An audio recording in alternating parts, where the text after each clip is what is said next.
feel like for me, it was kind of reminding me of like growing up reading. Whenever I would read stories, it was always like this, like I was being informed about the world around me. And seeing a story with kids, like I, as a kid, definitely related myself to those like characters, and I'm learning like how I can walk with virtue or make good decisions or consider what, might be like the story is teaching. Like sometimes like to argue over things that don't matter much is not the wise thing to do.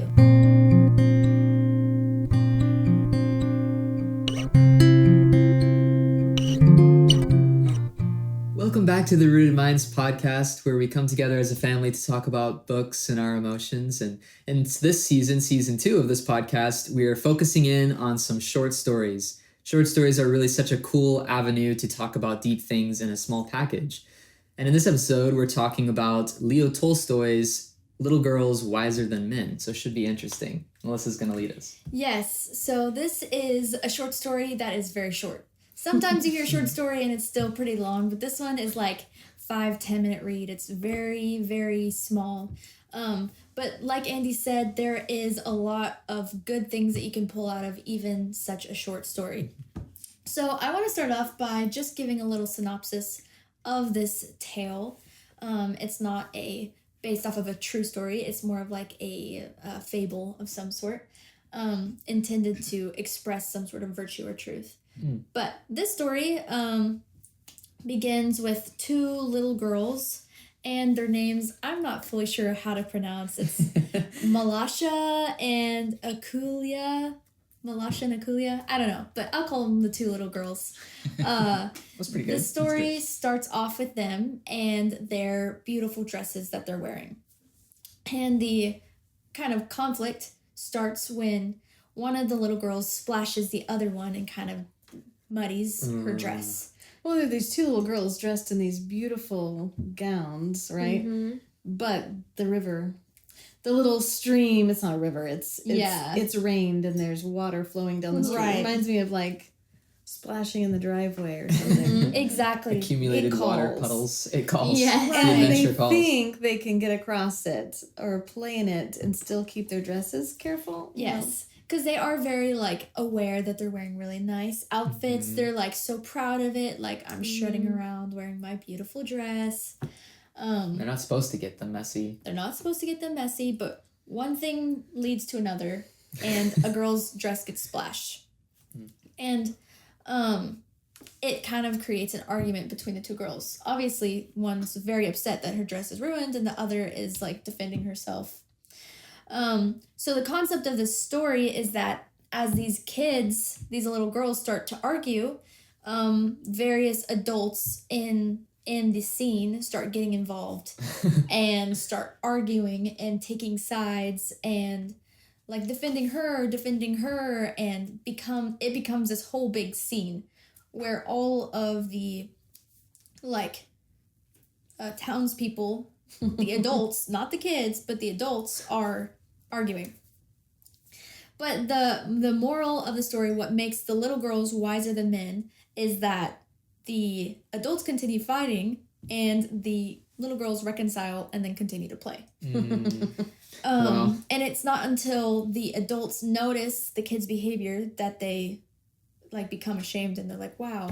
Yeah. And this old woman is like, these little girls are wiser than you guys because they forgave easily. Exactly. And that leads me to kind of what I want to talk about is some things that kind of are like core virtues from the story. So you just mentioned forgiveness. Like the little girls forgave easily. Yeah. The forgive and forget kind of value they carried and displayed very easily. Mm-hmm. What's another one that you would say? Well, wisdom is in the title. True. Like the concept of who is wise and where does wisdom come from and what does it look like? Yeah, absolutely. It's a kind of wisdom that goes beyond what makes sense or is logical, maybe. Not just reasoning, but like reasoning in action. Exactly. Kind of thing. Yeah. And kind of on that, there's like a compassion in a way of just like being able to like see from someone else's perspective, basically, like either the girls or the men or anyone really. Right. I was going to say peace or peacemaking as a potential theme or virtue that's found in there. Yeah, that kind of leads me to what I was thinking of, which is like reconciliation, like how the girls like chose to just get over it, to forgive, to move on. And I think that makes me think of like a childlike perspective, like how when like a kid is throwing a tantrum, you put something else in front of their face so that they see that. You know, I don't know, it's like the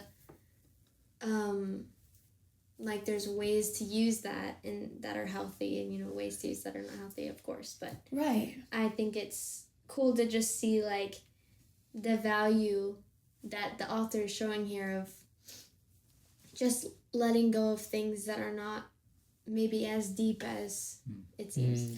I would say the difference that you're describing kind of sounds like the difference between manipulation and like a pure form. Yeah. Like the children represent like the purest form of humanity in a sense. Yeah. In like carrying these things without the burdens or loads or layers of like what history and wounds and baggage that Right. adults carry. They were able to repair very quickly the rupture that had happened between them because one had gotten the other dirty, and so they were angry or upset, and then we didn't see when that repair happened, but because the next thing that we see is them playing together, and so obvious that it just, like you said, just wasn't that deep.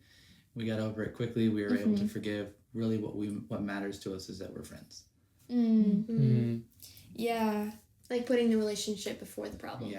Yeah, there's such a simplicity to that too, because the kids are not like reading into the other's actions. They're just taking them as they are and not like layering it with, you know, political or cultural or like that one girl's like, oh, I know that was an accident, I forgive you. Yeah, it's just they take the one action and they're like, that was what it was not deep, you know. Yeah. I think this story is like really beautiful because it packs such a powerful message in such a short space. I feel like for me, it was kind of reminding me of like growing up reading. Whenever I would read stories, it was always like this, like I was being informed about the world around me. And seeing a story with kids, like I, as a kid, definitely related myself to those like characters, and I'm learning like how I can walk with virtue or make good decisions or consider what, you know, might be like the story is teaching, like sometimes like to argue over things that don't matter much is not the wise thing to do. But it kind of made me think about like, what is your thought process behind like taking a story and putting it into your life? Like when the characters in the story isn't telling of a direct scenario that you experience, right? Like how do you take a story and pull this out? Like how do you pull out value from a story? That's a really good question. I mean, for me, I think I look at it and I see that the scenario is not something I've experienced. Like a little girl has not gotten my beautiful dress dirty, right? But what I have experienced is getting in an argument. What I have experienced is something being done to me in which I got upset. And that is the piece of it that I have experienced. And so like I can understand the emotions that come from it and the thought process behind what takes place after that. And so for me, like I find the part that I do relate to in some ways, and I think about, okay, well, like, who do I want to be? And I see that what the moral of the story is here is that forgiving quickly is wise. And so do I want to be somebody who is wise? Well, that would mean that I forgive quickly. You know, like those things of like, if this, then, you know. So that's kind of how I go about thinking about. Well, I think it's interesting because, like, we all were trained in the Andrew Kern's Lost Tools of Writing, which really should be like the Lost Tools of Thinking, because that's really what it's teaching you to do more than just write, is how to think about things. And because you've internalized, they're like Aristotle's common topics, like the way to think through an object, through a story, that logic gets mixed in there naturally. But Andrew Kern would say, you just ask anything of a character, and should they have done that? Should she have forgiven her friend? Mm-hmm. Yeah. And so I think that internalization has happened where you're asking that. Well, yeah, because at the end she's called wise. Yeah. And so you see, like he says, you ask that question, you get to the heart of the story. And so, like, I think asking questions of the characters, should they have done that, is... That's so good. And then you were also talking about comparison and relationship. Like, there's so many things that you were, like, saying but not saying. Right. That it's, like, those common topics really do help. That's so good. Help you think through and consider something, even if you may not have experienced it. And I think if you haven't, like, had that training, sometimes it can feel intimidating to think, could I find something good in a book or a story? Like, I can hear them explaining it, but what about me? Like, I don't know if I could do that. But I love that simple question, like, should they have done that?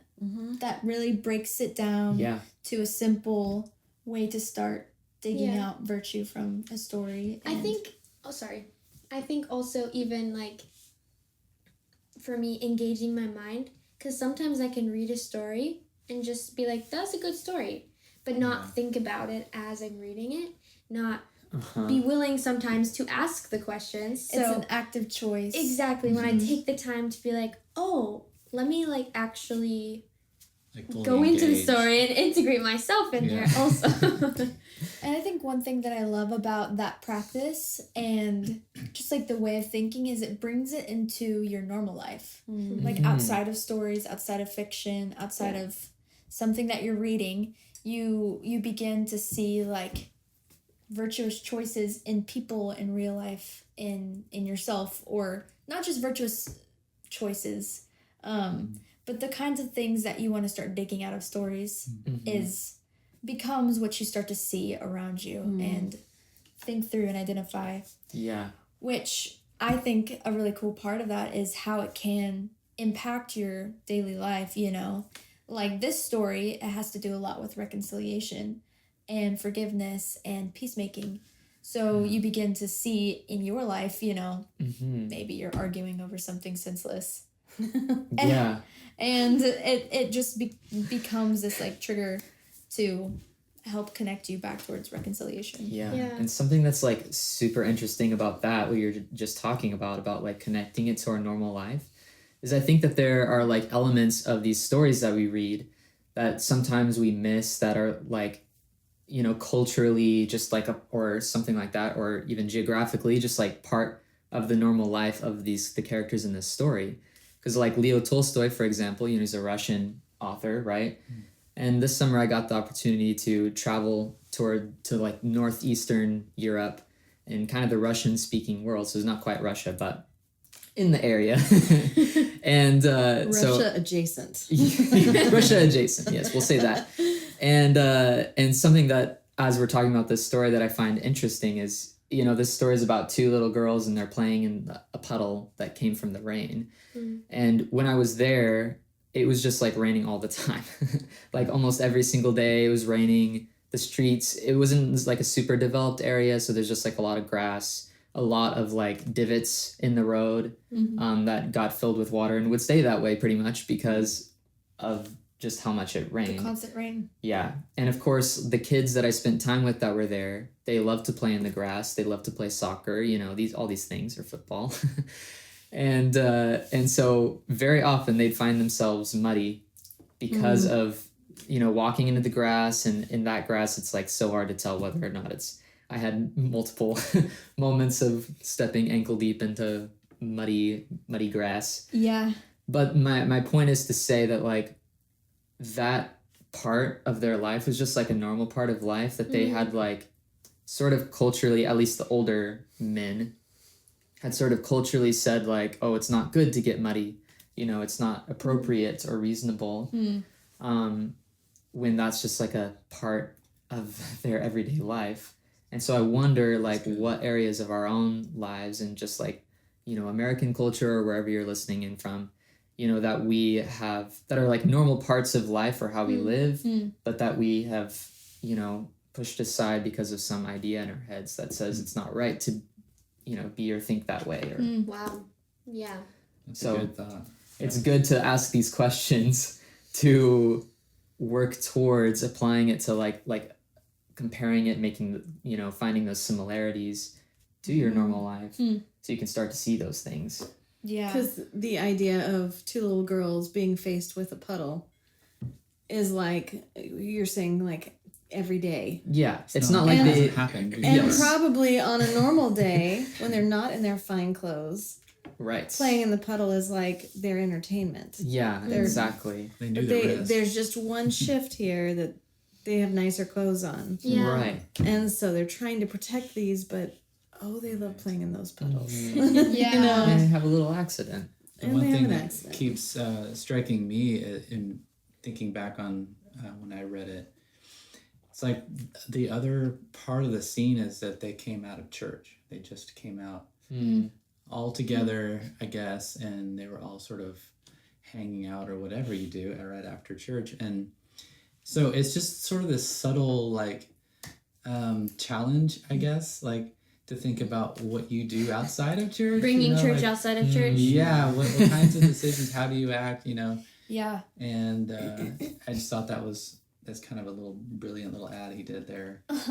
Because that kind of thing is relatable. Like, even, for us who live in America at this time, still come out of our churches and still have to choose what kind of people we want to be like. Yeah. That's so good.